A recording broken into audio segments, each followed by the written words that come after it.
అందరికీ నమస్కారం.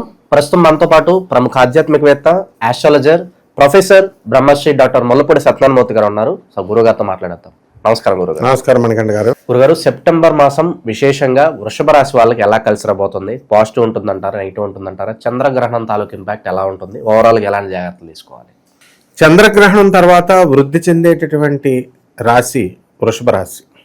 ఎందువల్లంటే కర్మస్థానంలో ఏర్పడినటువంటి చంద్రగ్రహణం మనకు వృషభ రాశి వారికి ఆదాయాలను బాగా పెంచుద్ది. తర్వాత నేమ్ అండ్ ఫేమ్ను కూడా పెంచుద్ది. తర్వాత అందరూ జనరల్గా జాతకం అనగానే ఏమనుకుంటారంటే డబ్బు వస్తుందా, లేకపోతే పెళ్ళం వస్తుందా, కార్లు వస్తాయా, ఉద్యోగం వస్తాయా, ఇది అనుకుంటారు. కాదు, నాలెడ్జ్ రావాలి. సంకుచిత స్వభావం నుంచి బ్రాడ్ మైండ్ రావాలి.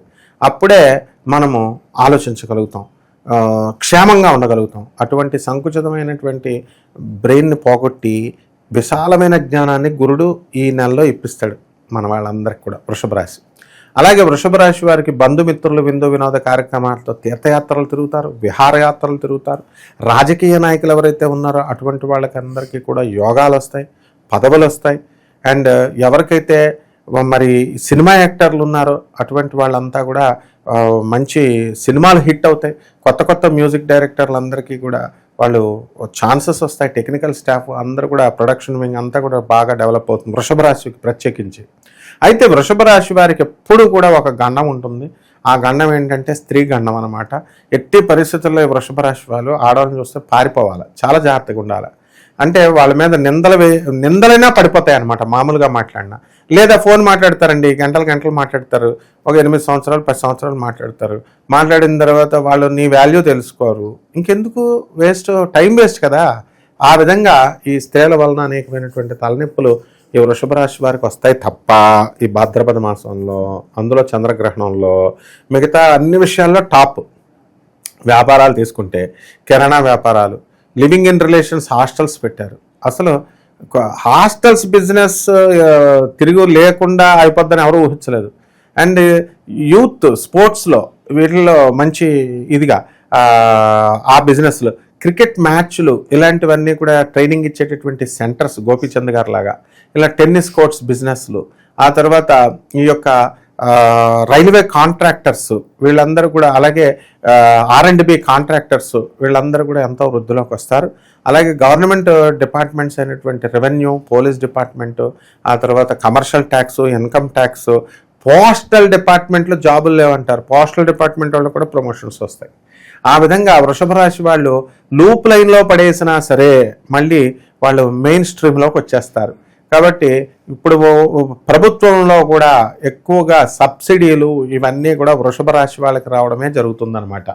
కాబట్టి వృషభ రాశి వారికి మాత్రము వాళ్ళ అమ్మగారిని, వాళ్ళ నాన్నగారిని, అతన్ని, భర్త చెల్లెల్ని, వృషభ రాశి వాళ్ళు కనుక వాళ్ళ భార్యలతో గొడవలు పెట్టుకుంటే ఖచ్చితంగా వృషభ రాశి భార్యలు కేసులు పెట్టేస్తారు. వీళ్ళు నలుగురు జైలుకి వెళ్లాల్సిన పరిస్థితి వస్తుంది. కాబట్టి వృషభ రాశి భర్తలు చాలా జాగ్రత్తగా కుక్కిన పేనులా వీళ్ళు భార్య మాట విని తీరాలన్నమాట.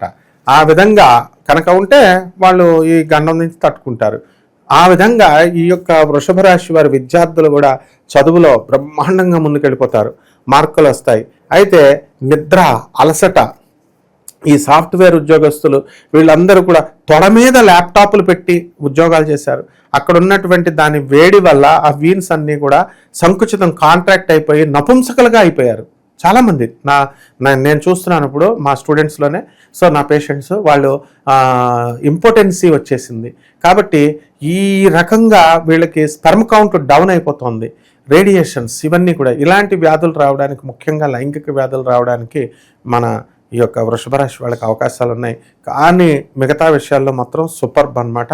ప్రేమికులకి ఏదన్నా శుభవార్త ఉందా గురుగారు? ప్రేమికులు అసలు ఇక వాళ్ళకి శుభవార్తలు ఎవరికి ఉండవు. ప్రేమ పక్షులు అన్నారు వాళ్ళని. వాళ్ళకేమీ పంజరాలు ఉండవన్నమాట.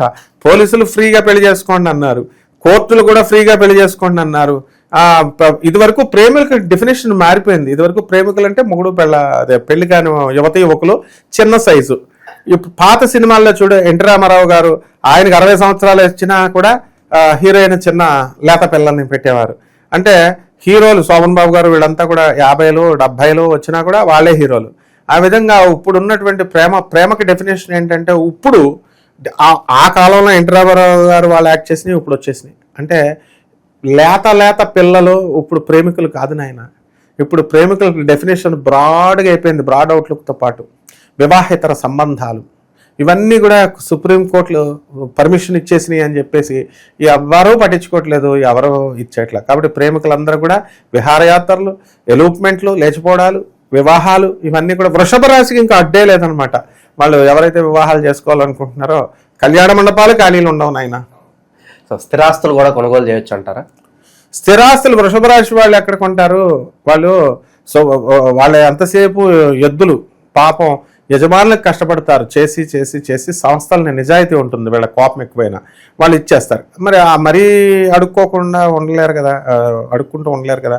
కాబట్టి ఇల్లు కొంటారు, స్థలాలు కొంటారు. ఇప్పుడు స్థిరాస్తులకు కూడా డెఫినేషన్ మారిపోయింది నాయన మణికంఠ. ఏంటంటే ఇదివరకు ఒక ఇల్లు ఉంటే సంతృప్తి పడేవాడు, ఇప్పుడు 4 ఇల్లులు కావాలి. ఇంటికి ఒక కారు, ఇప్పుడు ఇంటికి ఒక ఫోన్ వచ్చిందా, 4 పిల్లలు ఉంటే 4 కార్లు, పెళ్ళంకి ఒక కారు, ఒక పిల్లలకు ఒక కారు. కార్లు కూడా అలాగైపోయినాయి, ఇళ్ళు కూడా అలాగైపోయినాయి. కాబట్టి తప్పకుండా కొంటారు. ఆల్రెడీ మనం చెప్పక్కర్లేదు, కొంతమంది పాపం నిజాయితీ పరులు, ప్రజాసేవను తిరిగేటటువంటి వాళ్ళు, సినిమా పిచ్చిలో ఉన్నటువంటి వాళ్ళు, వీళ్ళు కొంచెం ఇబ్బంది పడినా నో ప్రాబ్లం అమ్మా. అంబానీ మేడమే స్వయంగా వచ్చి వీళ్ళకి కోట్లు ఇస్తుంది. ఆ విధంగా ఏదో ఒక దేవతా హస్తం, అదృశ్య హస్తం వీళ్ళకి సహాయం చేస్తుంది. ఎలాంటి వ్యాపారాలు బాగా కలిసి వస్తాయి అంటారు ఇన్వెస్ట్మెంట్స్ పరంగా? ఇన్వెస్ట్మెంట్స్ పరంగా అంటే ఎంతసేపు వీళ్ళు స్థలాలు కొంటారు, ఇప్పుడు స్థలాలు డౌన్ అయిపోయింది. బిల్డింగ్లు కొంటారు, బిల్డింగ్లు డౌన్ అయిపోయింది. బంగారం కొంటున్నారు, బంగారం దొంగలెత్తుకుపోతారు. కాబట్టి షేర్స్ చాలా మంచిది. నెక్స్ట్ వెండి చాలా మంచిది.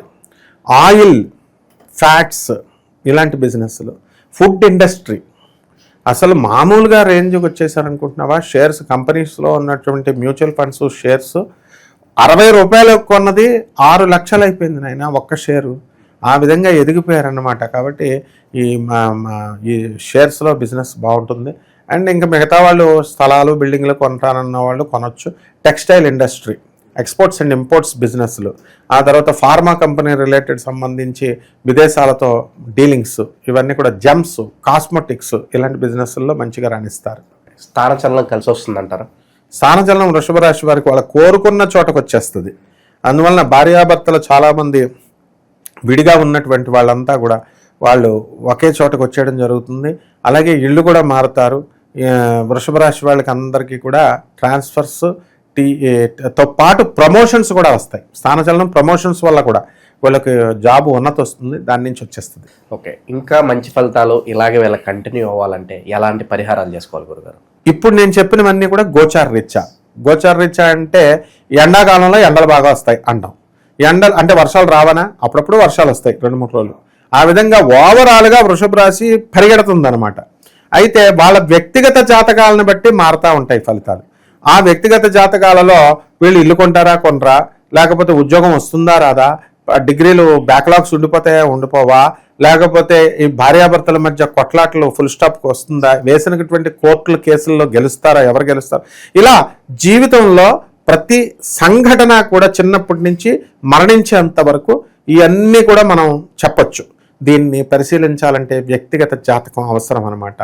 అందువలన వ్యక్తిగత జాతకం కోసం ఏ జ్యోతిష పండితుడైనా చెప్పగలడు. కాబట్టి దీన్ని మన ఇదేంటంటే నాసా రిపోర్ట్స్ని బట్టి మోడర్న్ సైన్స్, ఆధునిక సైన్స్ని, ఏన్షియంట్ ఆస్ట్రాలజీ, ప్రాచీన ఋషుల్ని బ్లెండ్ చేసి చెప్తాం. కాబట్టి మనకి ఇంకా కొంచెం ఎక్యురసీ ఎక్కువగా చెప్పగలుగుతాం. కాబట్టి వీళ్ళంతా కూడా అన్ని సంఘటనలు వీళ్ళు తెలుసుకోవాలనుకుంటే వీళ్ళు జ్యోతిష్కులను సంప్రదించి వెళ్ళడం, గురువులను సంప్రదించి వెళ్ళడం చాలా మంచిది. అలా కాకుండా ఏం చేస్తున్నారంటే వీళ్ళు పెళ్ళిళ్ళు చేస్తున్నారు, పిటాకులు అయిపోతున్నాయి. జ్యోతిష పండితులకు చూపించి చేసిన పెళ్ళిళ్ళే ఫెయిల్ అయిపోతున్నాయి.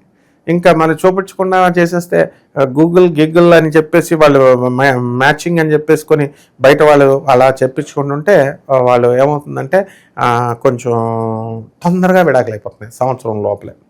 కాబట్టి జాగ్రత్తగా చూపించుకొని చేసుకుంటే బాగుంటుంది. ఓకే, ఇక పరిహారాల విషయానికి వస్తే ఎలాంటి పరిహారాలు బాగుంటాయి అంటారు?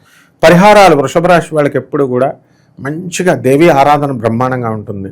అమ్మవారు లలితోపాసన, లేకపోతే దుర్గోపాసన వాళ్ళు చేసుకోవడం ద్వారా దుర్గతి నాశిని దుర్గే జయ జయ, సద్గతి దాయిని సతయే జయ జయ అనేటటువంటి మహామంత్రాన్ని జపించుకుంటే, అలాగే ఉత్తుత్తి మంత్రాలు జపించి కుంకాలు వేసేసి లలిత సహస్రం పూజ చేసేస్తున్నా అంటే కుదరదు. పేదవాళ్ళకి పంచాలి. పేదవాళ్ళకి, అనాథలకి, సాధువులకి, వికలాంగులకి దయా హృదయం ఉండాలి. అలా పంచకుండా బీరువాల్లో పెట్టుకొని డబ్బులు పెట్టుకొని ఉన్నటువంటి పిసనారులు ఎవరైతే ఉంటారో వాళ్ళకి దేవుడు యోగం ఇవ్వడు. పేదవాళ్ళు అప్పడిగితే ఇచ్చేయాలి. వాళ్ళు వస్తే వచ్చింది లేకపోతే లేదని ఇచ్చేయాలి. ఆ విధంగా పేదవాళ్ళ మందో దేవుడు కూడా అంతే కదా, మనకి చక్కగా ఫోన్లో అడుగుతున్నాడని ఇస్తాడు.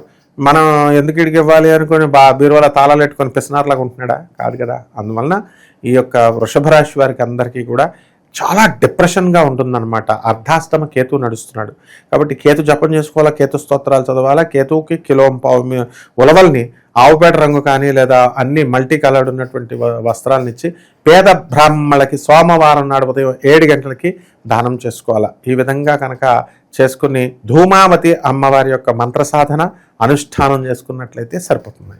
సో వృషభ రాశి వారి పరిస్థితి ఓవరాల్గా సెప్టెంబర్ మాసం ఏ విధంగా ఉండబోతుందో చాలా బాగా వివరించారు. ధన్యవాదాలు. ధన్యవాదాలు.